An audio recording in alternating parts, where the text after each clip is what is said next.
I'm Bill, and I bought a Stag. So some people will probably be asking, why the hell did you buy a Stag? And I think it all boils down to when I was younger, I could never afford one, and I like tinkering with stuff. So this car came from Ray Forrester. I picked it up in January.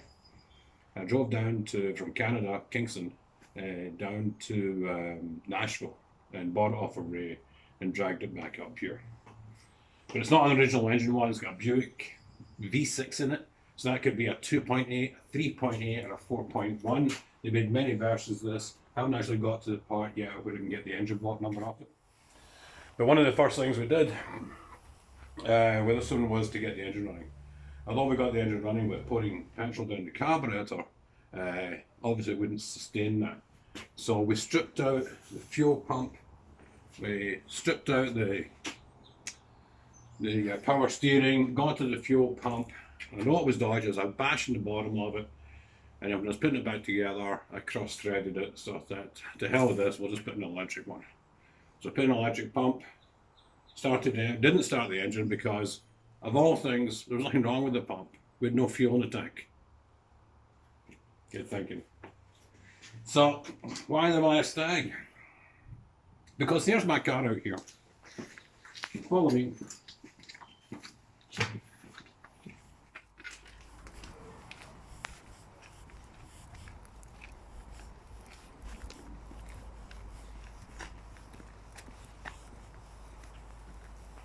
This is my daily runner. It's a big BMW. If I take it to the garage, it'll cost $165 an hour for a mechanic, because they're special mechanics. A regular mechanic around here is about $85, $95, but you go to BMW is $165.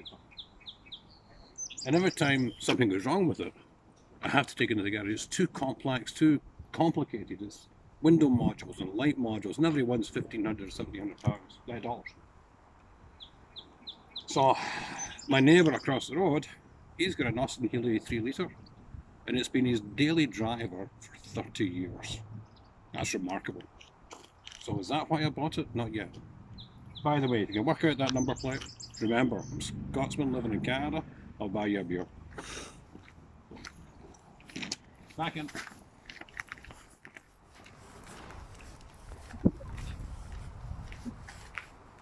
So back to the Stag. Ray originally bought this in the 70s in California. And then later when he was in, I don't know if he was in the Marines at that time or not, but later on he moved to Texas.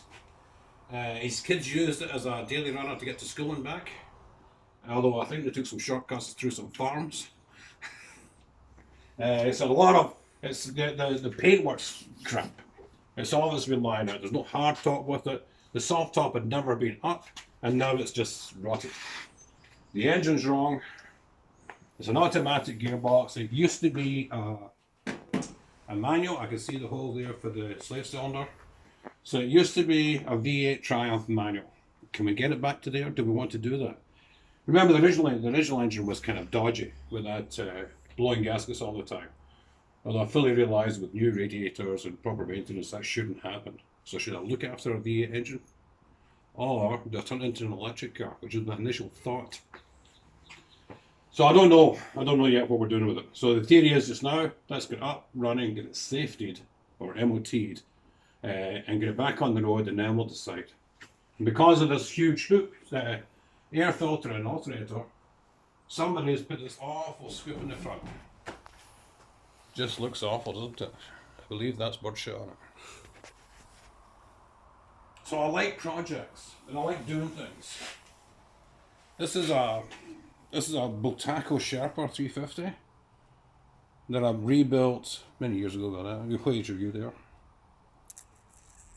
Like 5 or 6. 5 or 6, so that was like 15, 16 years ago. And it's now in a museum in the States.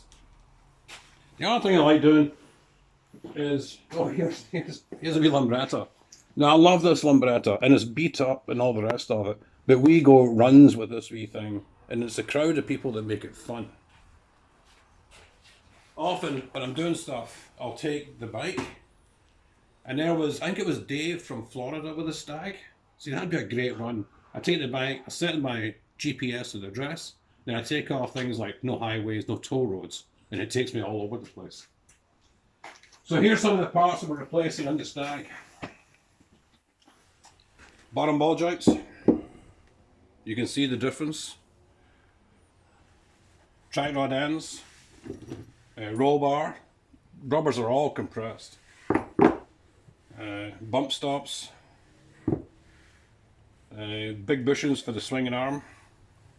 Yeah, and of course new stuff like that. New brake pads. We'll get it up as much as we can so when it goes for an MOT, it should just pass. What else is there? Actually, funnily enough, when I was in Bears, I used to live in Bearsdale, Scotland, and there was a guy come in one day in a Hillman Imp, and he said, "Can you? I've lost my keys in my Triumph Stag." He goes, "Can you get the keys?" And I said, "No, I can't get your keys." I said, "But it comes with a tiny wee tab on it. It's got a serial number for your keys. You keep that separate."